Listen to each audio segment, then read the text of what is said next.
podle zákona účastníci demonstrace nesmí mít zakryté tváře, nesmí mít u sebe žádné zbraně a musí se zdržet projevů, které by zadávaly policii při porušení zákona zasáhnout. Takže vás tímto vás poučuji k těmito 3 body, to znamená ne zakryté tváře, zbraně a zdržet se jakýchkoliv projevů, které by zadávaly policii k zásahu pro porušení zákona. Děkuji.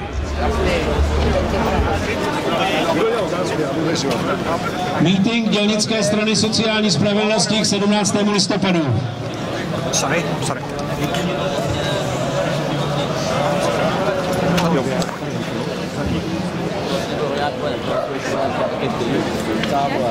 Ale ptáme se, vlastně vidím, mám tu profilovku. Že mám tu novou profilovku. Na shromáždění k výročí 17. listopadu 1989. Všimli jste si, jak jsem vás přivítal. Dámy a pánové, ještě tady si to můžeme dovolit říci dámy a pánové. Na západě od nás bych musel říct přátelé nebo vážení. Takže takové shromáždění k 17. listopadu 1989 ke svobodám, pošlapávání svobod a dalším věcem je velice potřebné. Takže vás tady co nejsrdečněji vítám na našem na mítinku Dělnické strany sociální spravedlnosti. A nyní mi dovolte, abych zde přivítal a slovo předal předsedovi Dělnické strany sociální spravedlnosti, panu Tomáši Vandasovi.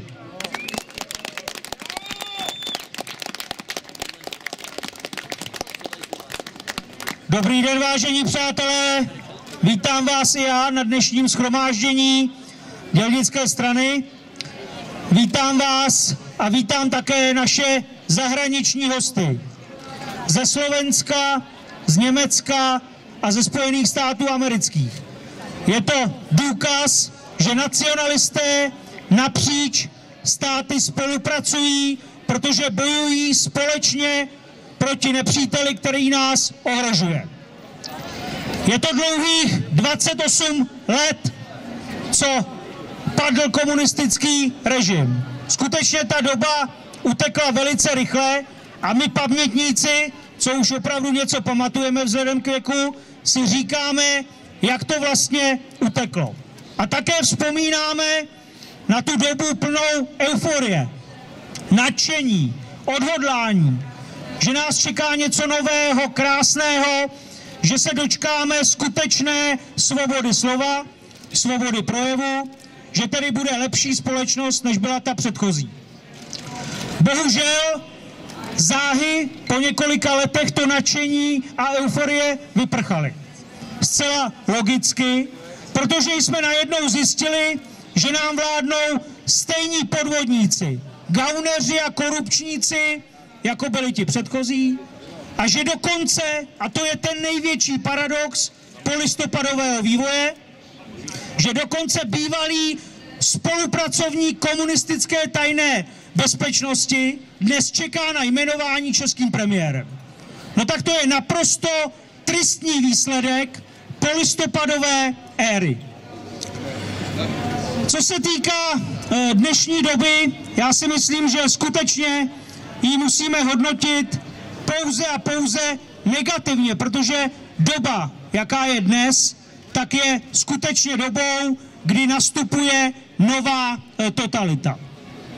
Bohužel, jak říkám, občané jsou trošku apatičtí a prožívají jakousi skepsi. Máme necelý měsíc po parlamentních volbách, které svým výsledkem, ale také neúčastí lidí ilustrovaly stav naší společnosti. 40% občanů zůstalo doma, nevyužilo možnosti tedy ovlivnit svoji budoucnost. Bohužel je to opravdu tristní výsledek. Skutečně také je ale tristní, jakým způsobem se dnes vyvíjejí polistopadové, teda nejenom období a aktivity, ale vůbec i ty povolební jednání, které, jak říkám, naprosto ilustrují ten špatný stav. Je naprosto neuvěřitelné, jak se třeba chová současná hlava státu, prezident Zeman, který nepokrytě uzavřel dohodu s adeptem na post premiérský panem Babišem. Tato dohoda mu má zajistit znovu zvolení, samozřejmě, a on tedy se už zavázal, že bude pana Babiše podporovat za každou cenu a třeba držet u moci jeho vládu, aniž by měla podporu poslanecké sněmovny. Je to opravdu naprosto neuvěřitelné a já sám si říkám, jestli má tedy vůbec prezident toto zapotřebí. My jsme si zvykli, že on samozřejmě útočí proti dělnické straně, že on nás označuje za neonacisty, extremisty a podobně, ale je naprosto neuvěřitelné, že prezident se dohodl na paktu s člověkem, který například v pozici ministra financí neváhal likvidovat prostřednictvím finanční správy své podnikatelské konkurenty. To je naprosto neuvěřitelné a já si říkám, kam až vlastně takovýmto způsobem klesl. Je to naprosto skandální. Ale přesně to ilustruje ten stav, protože polistopadová Česká republika se stala rejdištěm gaunerů, podvodníků, kteří vytunelovali naši zemi, kteří ji rozkradli, takže nám dneska nezbylo vůbec nic, leda tak letiště Václava Havla, nebo jak se to dnes jmenuje, polostátní podnik ČEZ a jinak nemáme bohužel vůbec nic. Takže rozkradli nám, co mohli a chtějí, aby lidé znovu ze svých kapes platili ty podvodníky a dotovali jim snadný život. Také, co se týká těch voleb, určitě není žádným tajemstvím, že dělnická strana ve volbách drtivě prohrála. Prohráli jsme, naprosto jasně, otevřeně to říkáme. Ta porážka je o to ještě bolestivější, že například se do parlamentu dostala politická odnož extremistického hnutí Antifa. A já, když jsem například zjišťoval, zdali vůbec lidé vědí, co prosazuje ta takzvaná pirátská strana, tak jsem zjistil, že vlastně ani neví, jaký mají program. Že neví, že pirátská strana prosazuje příliv imigrantů, že prosazuje zavedení eura, že prosazuje, aby Česká republika byla v tom takzvaném tvrdém jádru Evropské unie. No tak to je naprosto neuvěřitelné, že lidé se ani neinformují, tedy koho vůbec podporují. Takže ta porážka nás samozřejmě mrzí, ale to není jenom porážka dělnické strany. To je porážka národního a sociálního státu, vize národního státu, to je porážka všech poctivých vlastenců a nacionalistů, protože nám jde skutečně o budoucnost. Nám nejde o procenta. Nám nejde o ty setiny, desetiny, procenta a podobně. Nám jde o to, aby naše země byla skutečně svobodná, abychom žili svobodně, abychom si mohli ve své zemi rozhodovat sami. To je naše vize a tuto vizi chceme prosazovat i nadále, i když jsme tedy v těch parlamentních volbách prohráli. No a co? My se nedáme.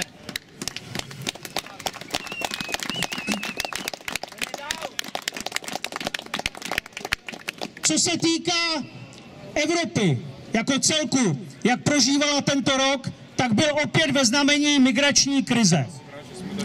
Ono se o tom samozřejmě už tolik nehovoří, protože evropští mocní velice rychle zjistili, že pokud budou upozorňovat na ta negativa, tak to vyvolává logicky negativní reakce občanů. Takže v tomto směru to informování ustalo, nicméně to neznamená, že by ustal ten migrační tok. Naopak, denně opět přistávají desetitisíce imigrantů, kteří se jako sarančata rozlézají Evropou a chtějí nás za chvíli okupovat a prosazovat svoje kulturní v uvozovkách zvyky a v uvozovkách tradice. Takže ta imigrace samozřejmě přetrvává. Bohužel, jak říkám, Evropa je na prahu ohrožení a když vidíte ten neustálý nárůst terorismu, nevinných obětí, vidíte sexuální útoky na ženy, tak to samozřejmě ukazuje, že jsme ve velmi nebezpečí, že jsme ve velkém nebezpečí a také, že by bylo potřeba se začít bránit. Jenomže se nemůžeme bránit, pokud máme v čele Evropy, evropských lídrů a států takové politiky, kteří nejsou schopni nás chránit, kteří nejsou schopni něco dělat. Proto říkám, že Evropa se musí radikálně proměnit. A tady nastává otázka, jaká má být Evropa. Já říkám, že Evropa by měla být Evropou silných národních států, které si budou sami rozhodovat, protože pokud budou silné národní státy, bude logicky silná i Evropa. Proto odmítáme ty federalistické tendence, proto odmítáme ty snahy devalvovat jednotlivé státy na úroveň regionů. Proto chceme, aby se Evropa změnila. Myslím si, že v tomto směru je Evropská unie už nereformovatelná, protože skutečně je zdiskreditovaná a nedokáže bránit evropské občany. Proto říkáme, že musí nastat čas na změnu a také v této souvislosti bychom chtěli, aby se i v České republice začalo diskutovat o tom, zdali si přejeme zůstat v Evropské unii, anebo zdali ji chceme opustit po vzoru Velké Británie. Já jsem přesvědčen, že by mělo být vyhlášeno referendum a lidé by měli mít právo říci svůj názor. Názor, jestli chtějí zůstat v takové skorumpované Evropské unii, nebo jestli si chtějí vzít zpět suverenitu, jestli si chtějí vzít zpět svoji zemi. Já si myslím, že bychom měli postupovat stejně, jako postupovali Britové, kteří v takzvaném Brexitu rozhodli o odchodu své země z Evropské unie. Ta cesta tady rozhodně je. Je to cesta naděje, je to cesta svobody, ale musíme se jí vydat. Bohužel pod záštitou současné skorumpované elity se takových změn zcela jistě nedočkáme. Proto je potřeba ty vlastizrádné politiky odstranit, vyházet je a prosadit směr národní a sociální. To si myslím, že je naprosto správná vize.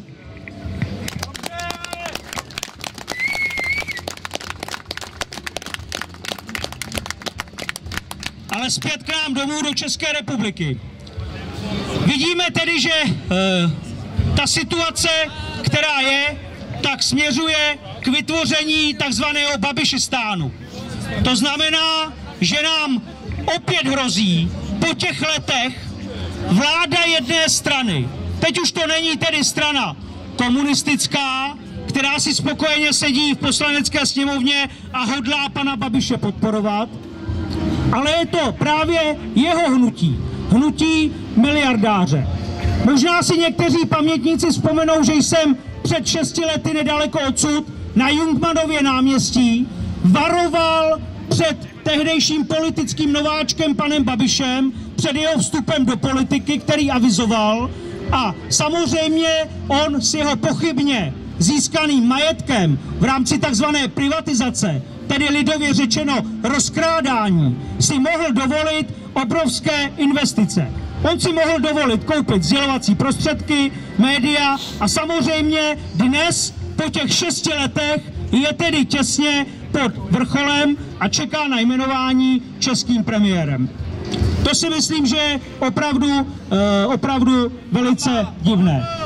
Ale, jak říkám, přesně to zapadá do toho konceptu, který nastal po listopadu 1989. Přesně to zapadá do toho rozkrádání, devastace, do toho, jakým způsobem se vládní politici chovali k občanům, protože jim bylo naprosto lhostejné, co si myslí lidé. Pouze se vždy před volbami spojili, udělali předvolební kampaň, aby opět získali hlasy, a jakmile usedli opět do svého teplého křesílka, okamžitě na předvolební sliby zapomněli a začali prosazovat svoji vlastizrádnou politiku. Bohužel, jak říkám, jediná změna je změnou zbavit se takovýchto politiků. Je totiž úplně jedno, jestli jsou u moci skorumpovaní liberalisté, kteří jsou orientovaní nadnárodně, nebo takzvaní oligarchové, které představuje pan Babiš. To je úplně jedno. To je stejná sebranka, která samozřejmě myslí pouze na svoje koryto, na svoje prebendy. Takže bohužel, jak říkám, ten polistopadový vývoj, to je jedno velké a obrovské zklamání. V lednu nás také čekají prezidentské volby. Skutečně po těch 5 letech můžeme hodnotit působení současného prezidenta a také máme další nabídku z kandidátů. Já osobně sám za sebe říkám, že nemohu volit současného prezidenta Zemana, který nás špiní a označuje za neonacisty jenom proto, že spolupracujeme s lidovou stranou Naše Slovensko Mariana Kotleby. Takový člověk, který takovýmto způsobem bez důkazů špiní jiné, to je nepřijatelné. Stejně tak je nepřijatelné, že jak v loňském roce, tak v letošních volbách, den před parlamentními volbami, on vyzýval občany, aby nevolili dělnickou stranu. Tak takto se přece prezident nechová.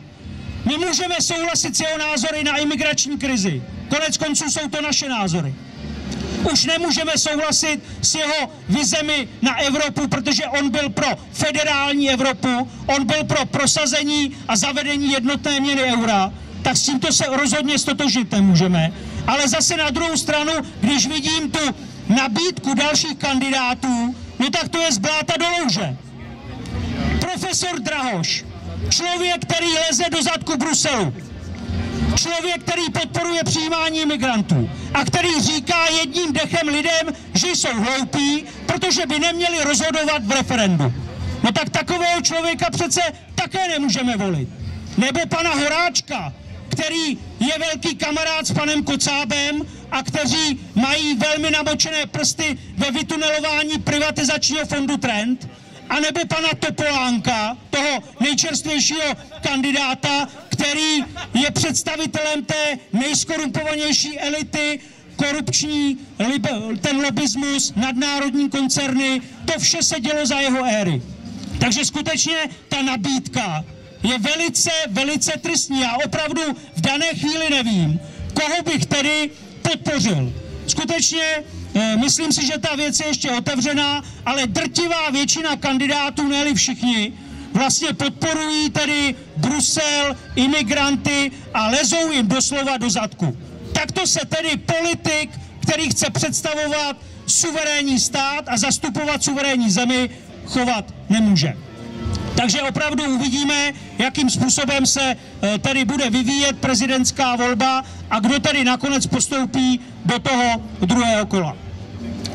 Dnes, když si připomínáme Den boje za svobodu a demokracii, je potřeba zmínit zcela jednoznačně, že tou nejohroženější položkou u nás je právě ta svoboda. Protože tu postupně ztrácíme, je oklešťována nejrůznějšími nařízeními, vyhláškami a podobně. Vemte si, že nejdřív zakázali v hospodách kouřit, což se někomu líbí, někomu ne, to chápu. Za chvíli vám zakážou i pít alkohol, za chvíli vám budou nařizovat, co si máte oblékat, za chvíli vám budou nařizovat, co si máte myslet. A kdo četl Orwella, jeho román 1984, tak přesně vidí, do jakých dimenzí to spěje. A tedy dnes po těch letech, paradoxně, někteří lidé vzpomínají na dobu komunismu jako na dobu svobody. Je to úplně neuvěřitelné, protože oni se mohli třeba svobodně pohybovat po louce, po lesích, oni mohli tábořit, oni mohli být určitým způsobem svobodní. A dnes neustále ta svoboda je, jak říkám, oklešťována, svazována. Takže já vidím ten velký problém v boji za tu svobodu. Protože současní takzvaní demokraté přece žádnými demokraty nejsou, když dokážou odsuzovat lidi za jejich názory a myšlenky. Vždyť kolik bylo po roce 1989 politických procesů? Kolik lidí bylo odsouzeno jenom za to, že řekli svůj názor? Že nosili tričko s nějakým symbolem? No tak to přece není žádná svoboda, to je novodobá totalita, to je utahování šroubů a to je něco, co nemůže skutečně svobodný člověk tolerovat ani se s tím smířit. Proto říkáme, že boj za svobodu nás opravdu čeká, nemine nás a je to boj za opravdu demokratický a sociální a národní stát.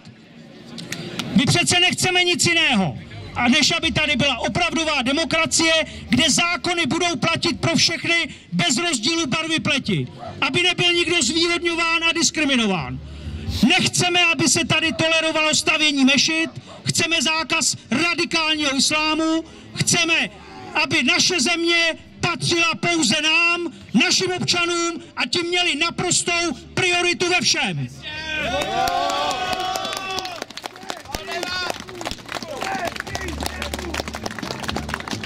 Takže to hlavní nás opravdu čeká a je dobře, že si to takto v listopadu 1989 připomínáme.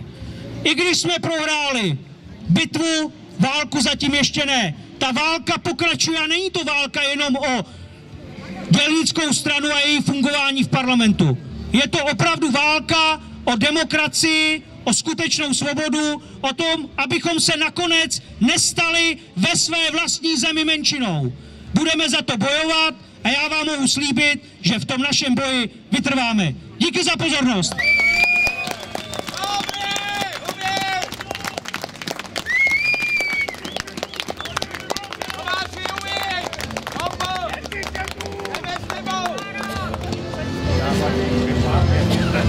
Ale pane Vodno, tady ten člověk něco napadá, tak se nebude. Já nechci to napadat. Ještě jednou promluv, tak ten člověk mě napadá.